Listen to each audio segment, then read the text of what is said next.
pasere ne e bëjmë pjesë të rëndësishme dhe integrale bisedën për librin, sepse e shikojmë si një tematik shumë të rëndësishme, aq më tepër në kohët që jetojmë kur informacioni në format e teknologjisë dhe digjitale është i shumashëm, por libri gjithmonë mbetet libër dhe ka vlerën e vet. Për këtë arsye ne do të flasim për dy libra, të cilët janë të rinj në tregun, po themi, të letërsisë bashkohore. Me mua studio është një mikesh e studios e cila asnjëherë nuk mungon kur ne kemi dëshirë të flasim për botime të mira.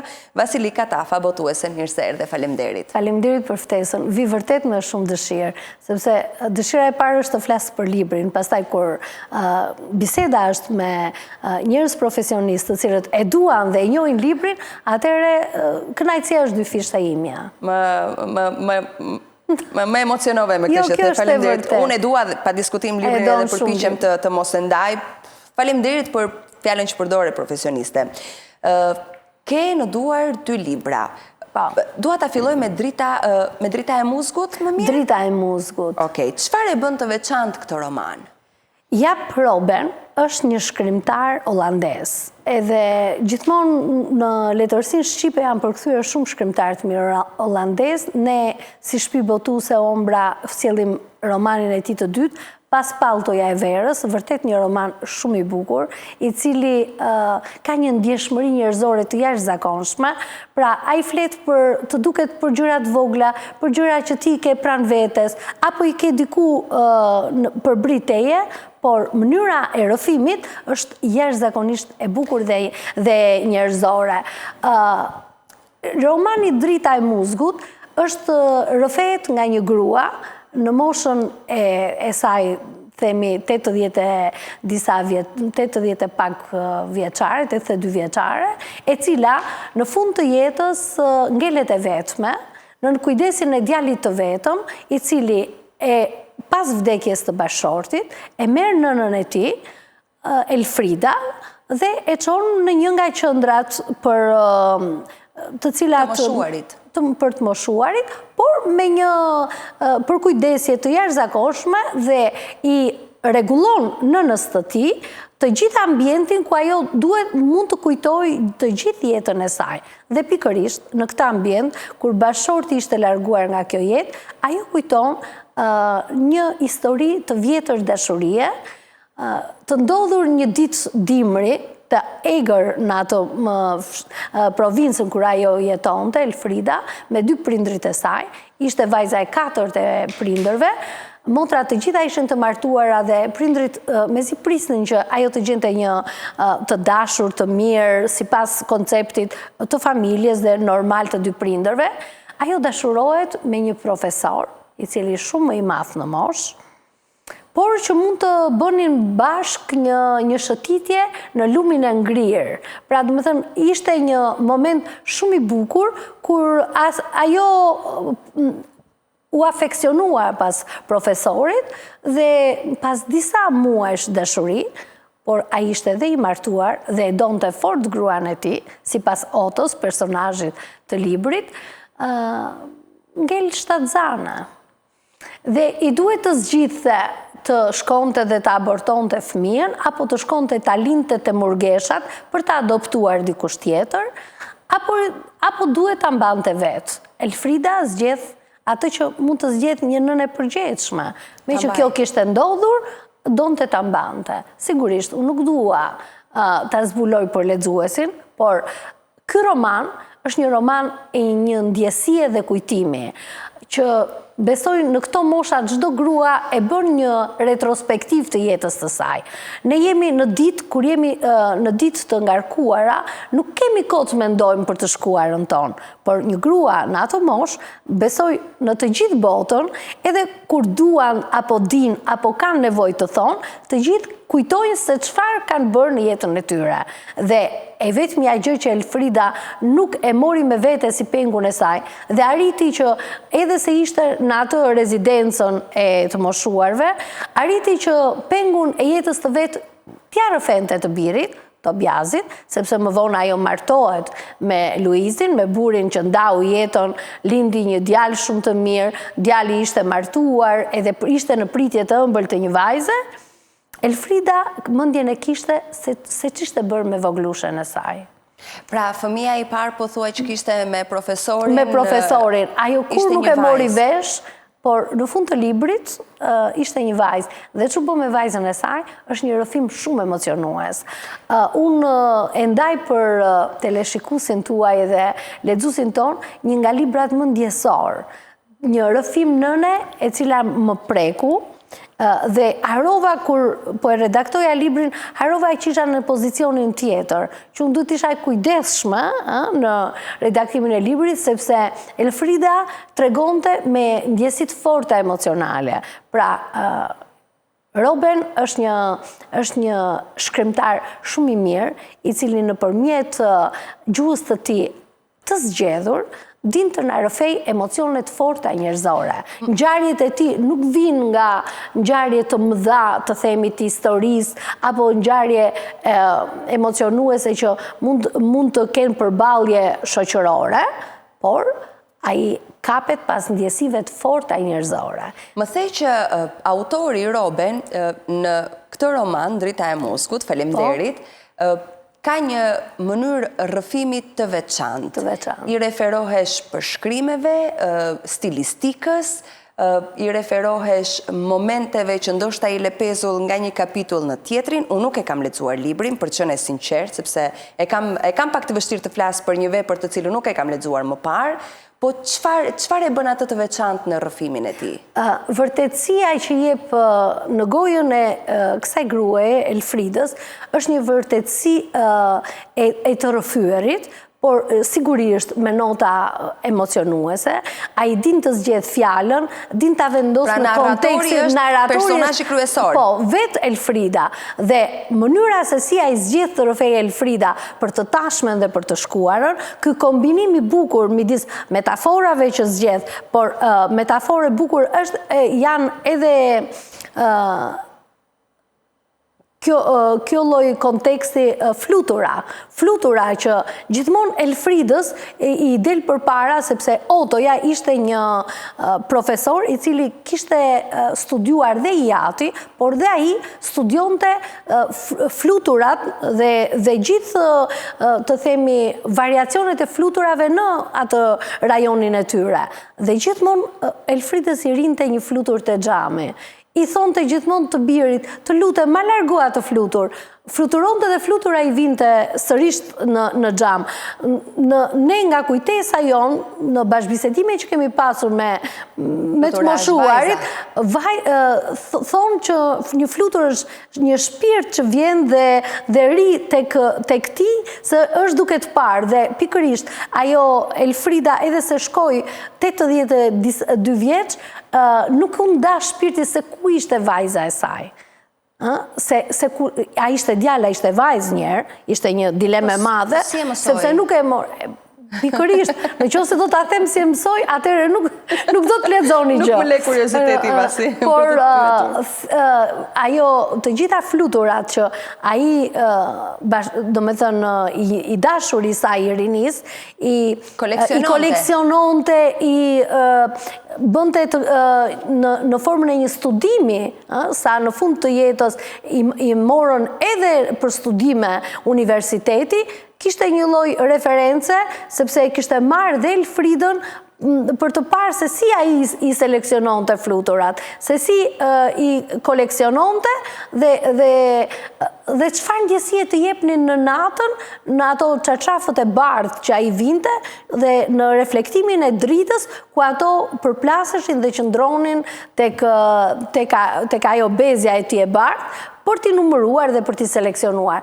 Por mënyra e rrëfimit nuk është vetëm emocionuese nga gjua që autori I jep në gojë personazhit, por dhe pengu, domethënë mënyra e rrëfimit të saj është kaq njerëzore, sa ndonjëherë të duket se ti po bashkëbisedon me dikë dhe ke ndjesinë që ky personazh të duket edhe real. Do me thënë, nuk është një letërsi e pa imagjinueshme, është një letërsi e prekshme, do të thoja. E imagjinon, e mendon lexuesi fundin? Është një fund I pritshëm apo?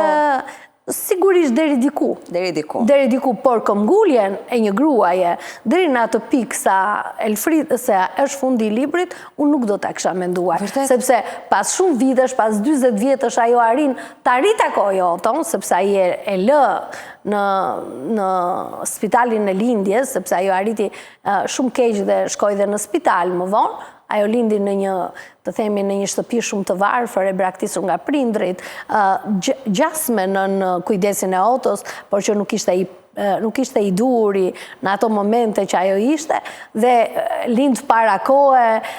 Ka, do me thënë, ndodhin shumë të papritura në jetën e saj të rinis, sigurisht mundohet dhe rimëkëmbet, pas ndihmës që jep edhe një grua e panjohur e cila i tregoi historisë se ç'ndodhte nëse do të këmbgulte se ku ishte vajza e saj, apo ku ishte fëmia e saj, dua të them.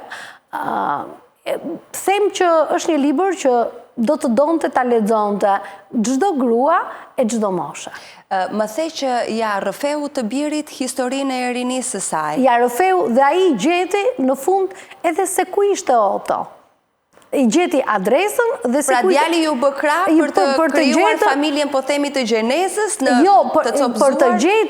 Për të gjetur dhe për të pyetur se ku e kishte çuar fëmijën mbas lindjes. Jo, ajo nuk donte të prishte familjen e Otos, madje ajo shkoi dhe takoi edhe gruan e Otos, ku ajo nuk dinte asnjë gjë për këtë lidhje jashtëmartësore të shoqit, dhe ajo nuk e pranoi, i tha që unë jam një, më thënë, e gënjeu, unë jam tha një komshi e vjetër e bashortit tuaj, tha, dhe ajo filloi e kuriozuar t'i kërkonte se si ishin prindrit e tij, sepse nuk i kishte njohur. Ati kishin vdekur prindrit shumë herët, profesorit, dhe filloi të sajonte me delikates ato që kishte parë me Oton për fluturat, sepse dhe babai i Otos ishte një biolog i vjetër.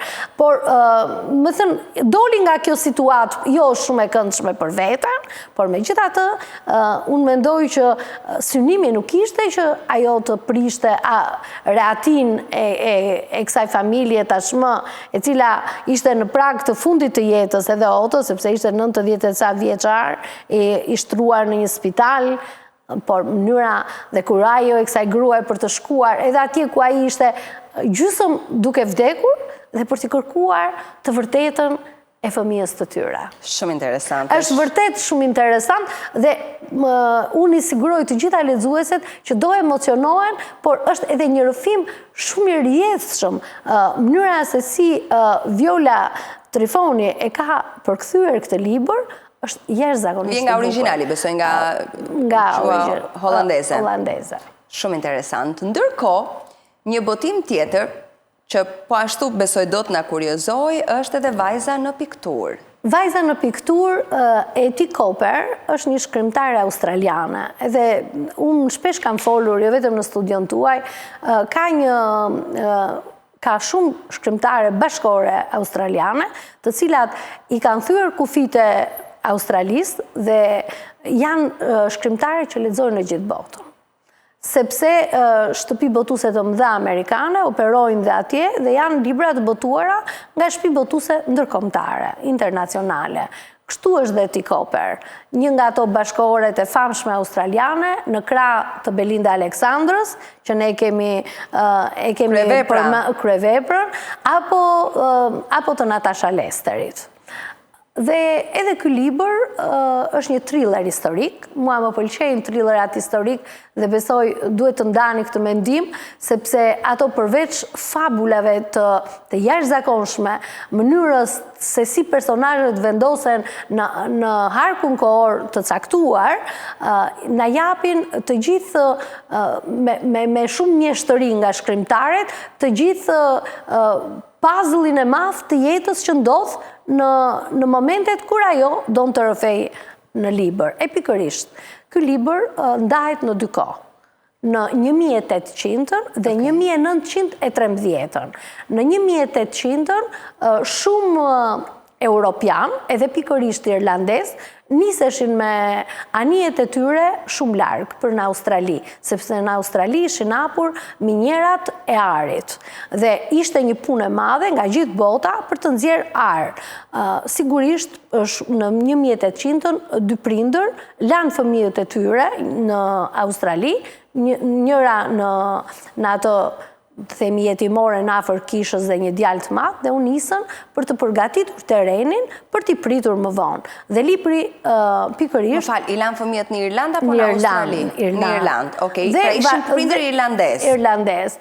Dhe shumë vite më vonë, pasi ata, më thënë, ishin përgatitur shumë vite më vonë, të themi 5-6 vite më vonë, një djalë i cili ishte rritur, Michaeli, vrapon të marrë motrën e tij, sepse po niseshe anija. Por në atë vendin ku jetonte motra e tij e vogël, kishte rënë zjarr. Dhe kishin shpëtuar disa fëmijë, i japin për dorë Elisabetën, me dokumentat që ai kishte në dorë, e merr motrën dhe hypën në anije. Filloi një sfidë e madhe për ta. Kur shkuan në Australi, prindrit kishin vdekur. Babai kishte arritur që të linte, të themi, një biznes të vogël transporti. Do me thënë, kishte arritur që të kishte një biznes të lidhur edhe me një kinez, i cili mbante gjithë llogaritë e punës të vet, dhe këta fëmijë sfiduan të vetëm në Australi. Michael u kujdes për motrën e tij, madje e la edhe një familje të pasur dhe mendoi që atje do të merrte shkollim, dhe ata e përdorën keq Elisabetën, duke e përdorur për të larë, themi, teshat e gjithë familjes. Megjithatë, ajo u ribashkua me të vëllain dhe mes shumë përpjekjesh, ata arritën që të ngrinin një perandori ekonomike, të kishin të themi një shtëpi ankantesh, dhe të kishin shumë prona. Por, diçka e pasgjidhur ishte në këtë mes. Arritën të vendosnin, sepse të dy ishin të pamartuar, arritën të vendosnin të adoptonin një vajzë, po në një jetimore në Australi, e cila ishte Jane, dhe Jane ishte nga ato vajza që ishte e jashtëzakonshme në matematikë. Do me thënë, mund të kishte shumë mangësira në pjesën e komunikimit, sepse ishte një vajzë pak e egër, jo shumë e kualifikuar për, do me thënë, për një pritje madhështore që ato bënin në shtëpinë e tyre si njerëz të pasur, para ajo ishte një vajzë që dinte shumë matematikë. Dhe kur ti fillon dhe lexon librin, thua, pse duhet ky detaj? Do me thënë, pse duhet ky detaj? Sepse më vonë kupton që kjo James, kjo vajzë që suportoi Elisabetën, tashmë në një moshë ku ishte shumë delikate në shëndetin e saj. Dhe ishte nga ato gra cilat nuk mund të vizitonte dot një muze. Në muzeun ku kishin shpendët të balsamosura, ajo sa po shifte shpendët, binte të fikët edhe nuk kuptonin se çfarë kishte kjo grua. I kishte të gjitha të mirat dhe nuk e mbaja dot veten. Michael ishte shumë i shqetësuar për motrën e tij. Një ditë në Australi, në Melbourne, shfaqet një grua nga shumë larg, një piktore, sepse tani hyn vajza në pikturë, një piktore e cila bashkë me bashortin dhe djalin e saj udhëtonin për të hapur një ekspozitë.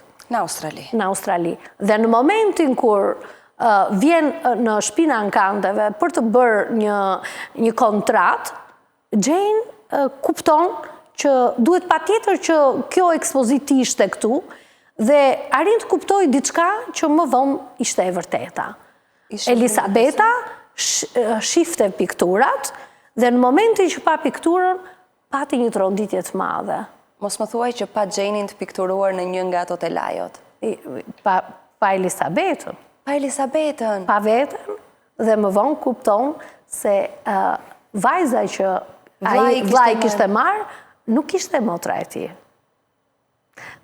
Se si rrjedhin ngjarjet, Unë kam kënaqësinë që të them që ky është nga librat e bukur që Ombra GVG ka sjell në gjuhën shqipe, mjeshtërisht i përkthyer nga Anisa Trifoni, që ka sjell në gjuhën shqipe shumë libra të bukur, bashkë me Shpinë Holandeze, me shumë libra të tjerë të përkthyer nga Anisa. Unë them që ky është një libër i cili na bën të mendojmë dhe të kuptojmë që të vërtetat janë një dhe ato patjetër gjejnë rrugën për tu evidentuar. Është një libër që na bën të mendojmë që forca e grave është shumë e madhe. Nuk ka rëndësi në çfarë vitesh dhe rraf shikor ato jetojnë. Ato e gjejnë patjetër forcën për të mbijetuar. Dhe ky libër ka edhe një mesazh tjetër. Familja është një dhe është familja e cila ti në çdo moment të jetës tënde kërkon të jesh e vërtet në familjen tënde. Në këtë kohë luftrash që jemi pasi, se minutat fluturojnë edhe unë nuk e kam kuptuar fare bisedën, sa rëndësi ka leximi, bashkangjitur dhe me romane të kësaj natyre?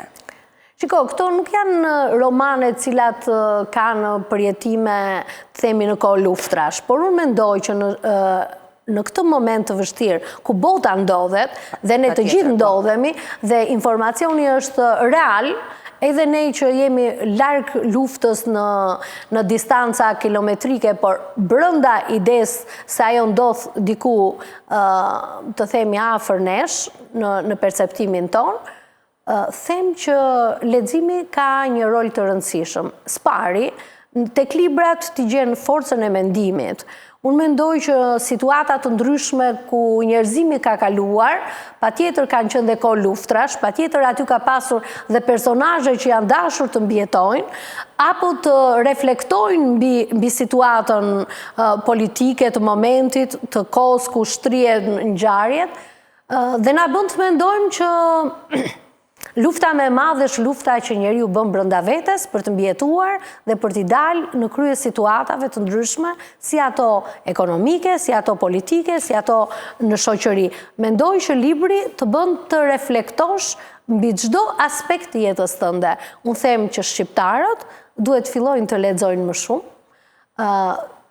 Duhet ta kuptojnë që të lexosh nuk do të thotë thjesht të mbarosh një roman, por bashkë me të ti ke marrë përjetime të një natyre ku reflektohen brenda vetes dhe të japin relacione të tjera me shoqërinë ku ti jeton. Mund të zbulojmë çfarë keni tjetër në përduar që presim ta kemi së shpejti dhe në lexuesit?